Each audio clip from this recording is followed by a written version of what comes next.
Hello friends, it's me Nathan, and currently what you are looking at here is me in my patiently waiting for Kings Island to open back up phase.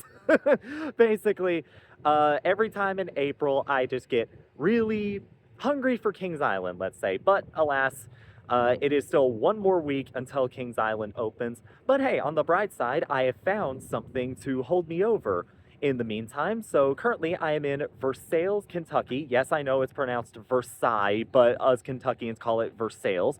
And I am here today at the Bluegrass Scenic Railroad and Museum. Now, if you watched my last vlog that I did over in Midway, you may remember that part where I visited the Midway Museum and they talked about the history with Kentucky and trains. Well, that kind of got me in a train mood, so I figured I would, go ride an actual train.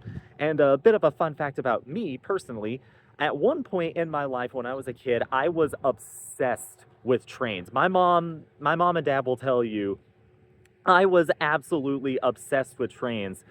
Thomas the Tank Engine was my favorite show as a kid. And in fact, for many years, I had this poster thing set up in my room with a bunch of steam locomotives from different time eras.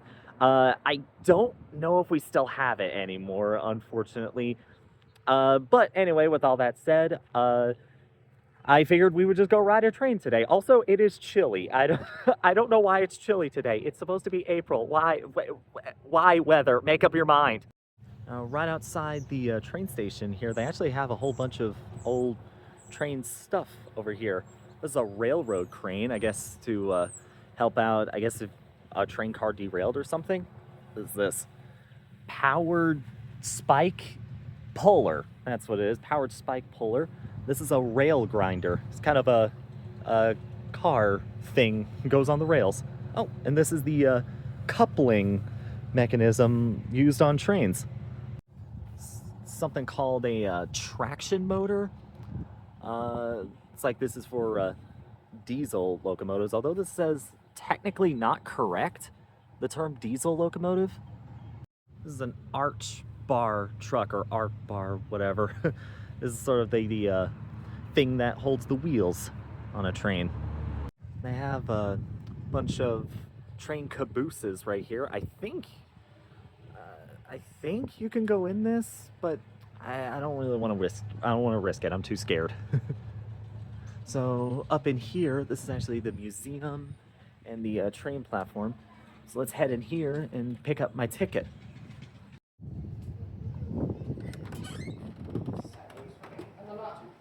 Oh my God, this Thomas the Tank Engine toy right here, I'm pretty sure I had this toy, or this like tent thing. I think I had this when I was a kid. That's crazy. So I got my train ticket, but let's look in the museum while we wait. Now this is really cool here. It's actually a miniature replica here. This is recreating the completion of the first transcontinental railroad in 1869. This is the golden spike that completed the railroad. These pieces of china here.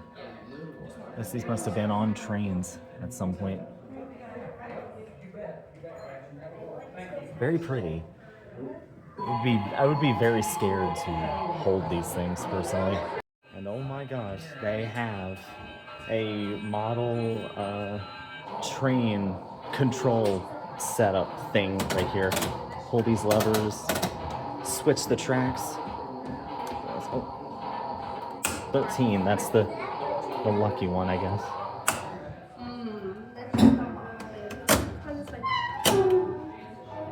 That's super awesome. Oh, this in here, they actually have a kerosene lamp in here. And I was explaining last video that my great-grandfather had, my great-grandfather was a coal miner, and we had his kerosene lamp. I still want to try and donate that to a museum at some point. It's a whole bunch of oil lamps in here. In this case right here, they have a whole bunch of stuff in here those keys and chains, and that mock railroad piece right there says West Virginia Railroad, Huntington, West Virginia. Huntington, a place that I've been to more times than I think anyone would expect. Okay, this might be the biggest blast from the past. This thing right here.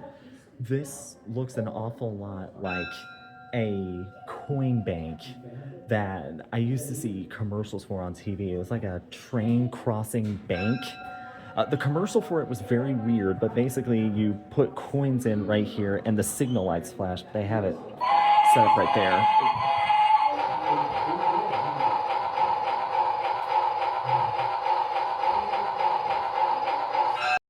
It's like a writing desk here with an old typewriter.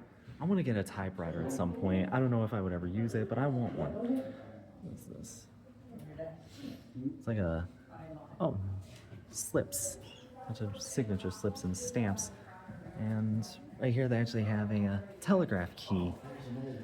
See, right here you can try to spell out something. I'm going to try and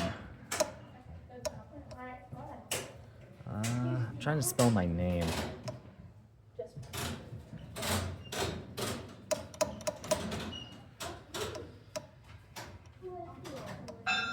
There. That was me trying to spell out my name. This is a conductor's uniform. Looking very fancy there, good sir. You remind me of Alec Baldwin's character in Thomas and the Magic Railroad. Mr. Conductor, that's it. You kind of look like him for some reason. We were just talking about telegraphs over there. This is actually the top of a telegraph pole. This is the modern day equivalent of a telephone pole. Some more silverware and stuff. I guess this is all stuff that would be on trains up here. There's a pack of playing cards right there.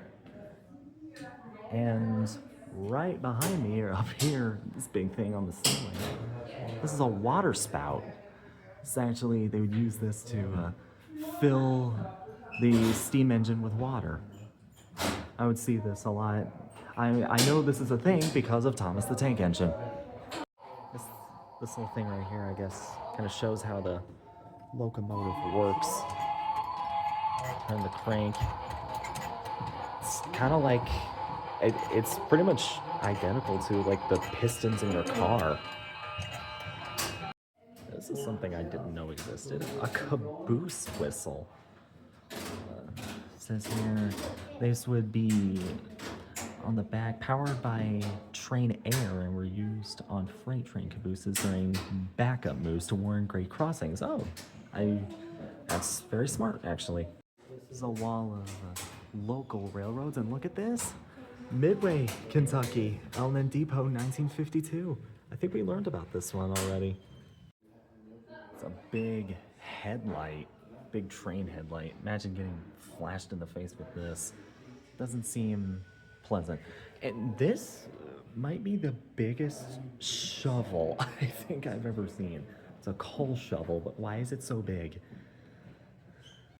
This gives me an idea for a future video. Excursion to Mammoth Cave. I've been to Mammoth Cave. It was many years ago, but I remember loving it. But oh, look at this. $5.65 round trip.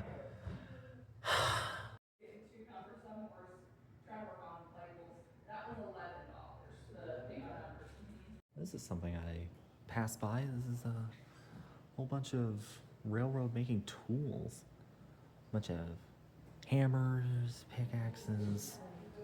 This is before machinery started doing it. I mean, in some areas they did have machinery, but for the most part, railroads were built by a lot of people, a lot of strong people, having to lay down the rails and hammer them. I'll be honest, I kind of keep forgetting how much I love trains in general. I still absolutely love trains. But yeah, this museum is really cool, but as of now, it is about 25 minutes before the train leaves, so I guess we'll hop outside and wait.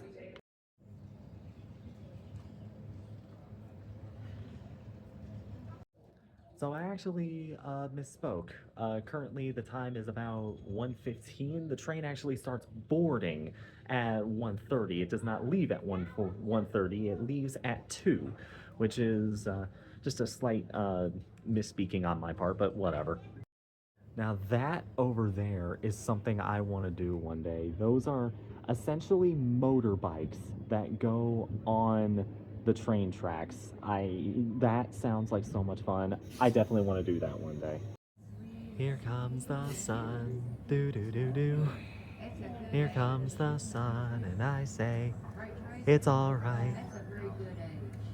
All right, we just got the all aboard, so we can board the train. All right, we're on the train. And yes, I did splurge a tiny bit and get first class. It was only $5 more than the regular ticket, so you may as well. This is actually a pretty old station car, but I have a place right here I can prop up my feet. Swivel around. Well, I'm actually facing one of the backwards facing seats, but that's okay. We're gonna be leaving in about 15 minutes. I'm excited. And we are officially moving. Hold your hand out to us. Here. You might get this. Do one more time. Off to the left side of the train, you can see the maintenance facility we have. In there, we store various things, including locomotives and passenger cars.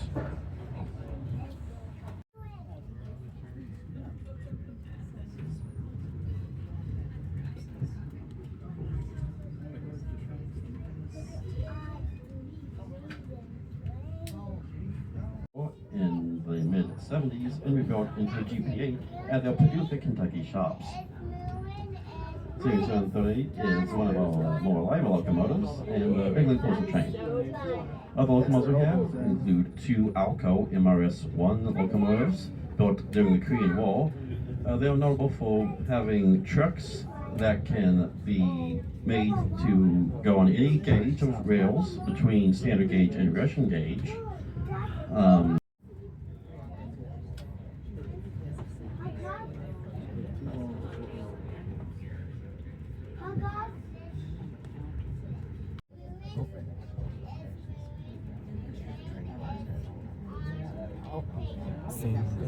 Just see through the trees some cows. There you go, just a few moments ago you got that signal. The rails we were riding on today were built in 1889 by the Louisville Southern Railroad, which built a line from Lawrenceburg to Lexington in 1888 to 1889, opening in August of 1889. The crowning jewel of this line is the Young's High Bridge, located about halfway between here and Lawrenceburg. We'll come across that marvel today later in our trip.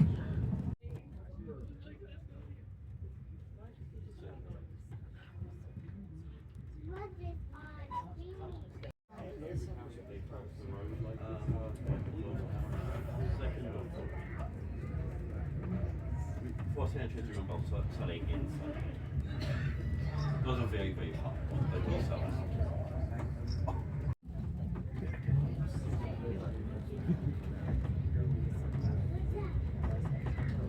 You may be wondering when we'll get up to speed. We already have.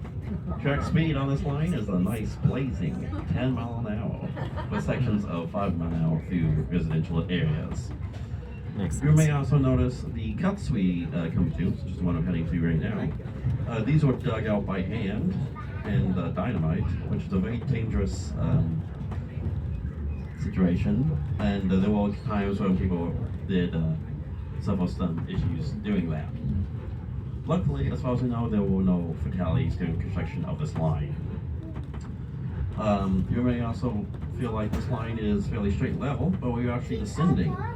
We will drop about 200 feet or so from West Versailles down to our terminus at the Kentucky River. The steepest portion of the grade will come just after Milner, which you'll see later on our trip. Things and they have an easier time going around in corners. You just see them over there. It's Kentucky. It's Kentucky, so you're gonna see horses.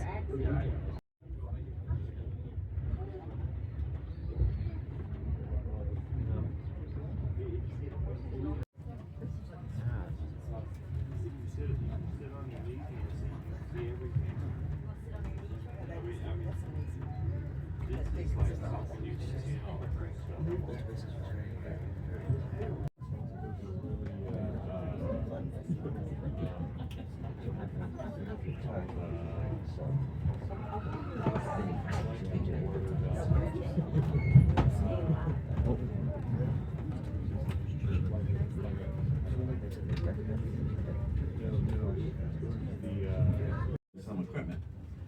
This equipment is some stuff we have in train storage car. here in Milno. We have a crane, a combination car, and a dynamometer car, which is used to have steam locomotives. Coming up in here in a second, we'll be crossing over Steel Road, and I'll tell you more about the nice little community of Milno.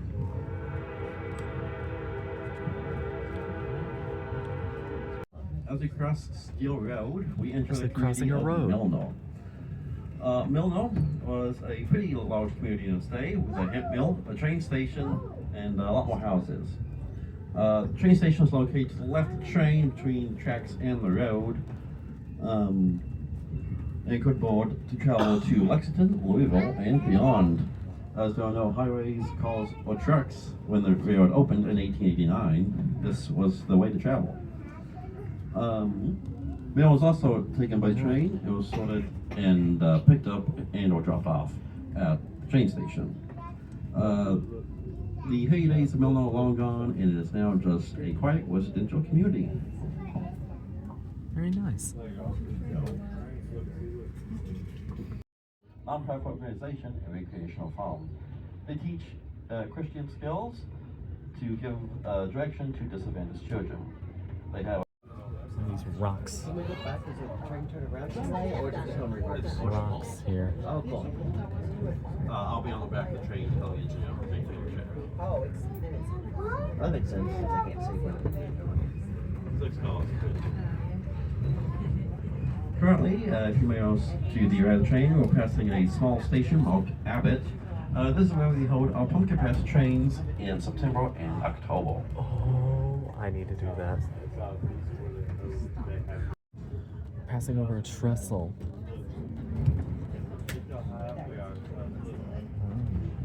Said this is over 20 feet, I think.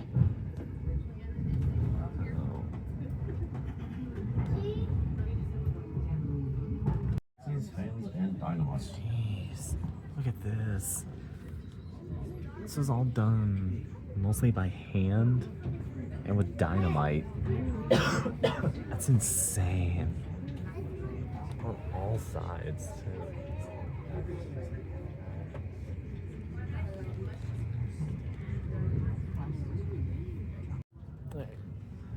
As they said, we're approaching the halfway point of the train. We're actually gonna get off and see some stuff.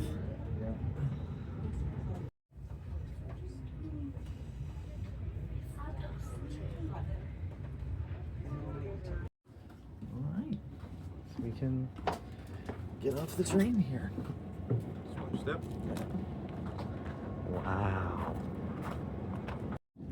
So far, first impressions of the Bluegrass Scenic Railroad, very positive. This is extremely beautiful. And we got some history here. It's the locomotive of the train. Get a nice look at it here. Go around here. Get a good look at the locomotive. And would you just look at this? Oh my lord. This might be my new favorite view ever. So this here is what remains of what's called Young's High Bridge. This bridge apparently was built in 1889. Let's see, according to this, it spans 1,655 feet across and is 285 feet above the Kentucky River. You can see, compared to the bridge down there, just how high up it is. alongside the bridge up there on the hill. See up there, that is apparently Wild Turkey Distillery. It's a whiskey distillery.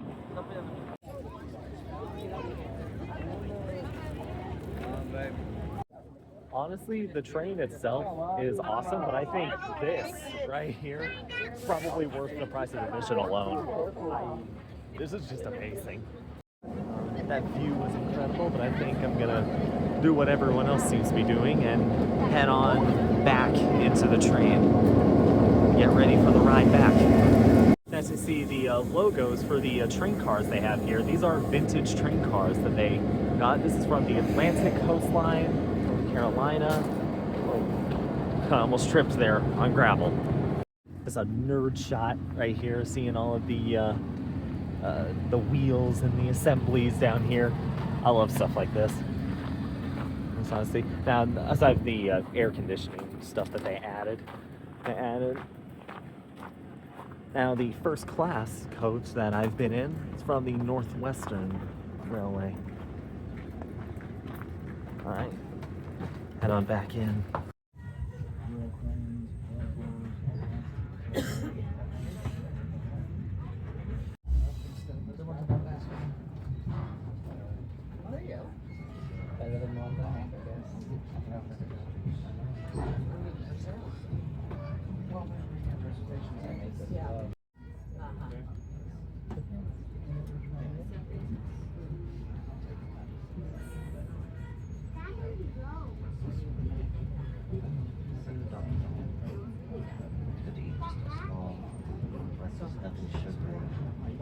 If you eat fruit, eat something like yogurt or cheese, feeling like hot cheese. Really?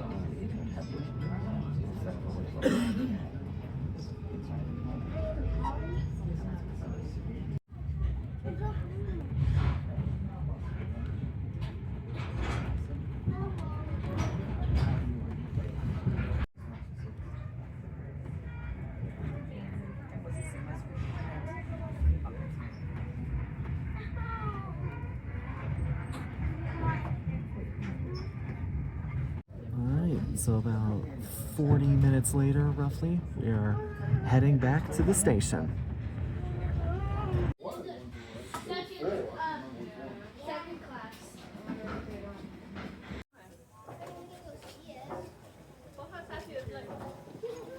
I did notice this before we got on the train, model railroad display.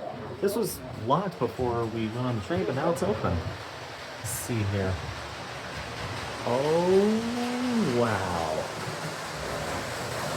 Oh, hell yes. Oh, I'm in love. Oh, they stopped. That's a bit disappointing. This is essentially just part 2 of the museum. There's the stuff about Abraham Lincoln here. He was born in Kentucky, so makes sense. Hard hats, conductor hats. A bunch of stuff back here. There's another conductor's uniform. I need to press the button.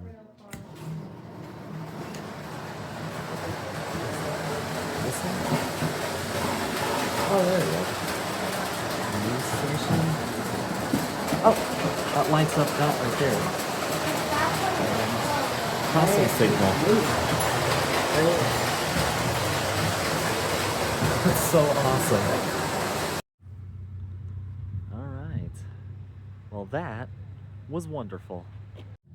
And so that brings us to the end of this really awesome train adventure. This was such a beautiful, relaxing, just all around, just an incredible experience all around. If you want just a nice little afternoon out, the Bluegrass Scenic Railroad is definitely one to go for. That is a loud motorcycle. So that was one day of spending a weekend, but of course, like I said, next weekend, April the 18th, that is the opening day of Kings Island, and also in turn the opening day of Phantom Theater Opening Nightmare, the brand new dark ride. I am so freaking excited. You don't even know. Not only just to get back to Kings Island, but to also experience the new ride. And of course, I will be documenting it. As for today, I am probably going to go get something to eat because I had a very light lunch. But in the meantime, I guess next time you'll see me is this next week, I guess, when I go to Kings Island. So, as always, thank you so very much for watching, and I will see you on the next adventure.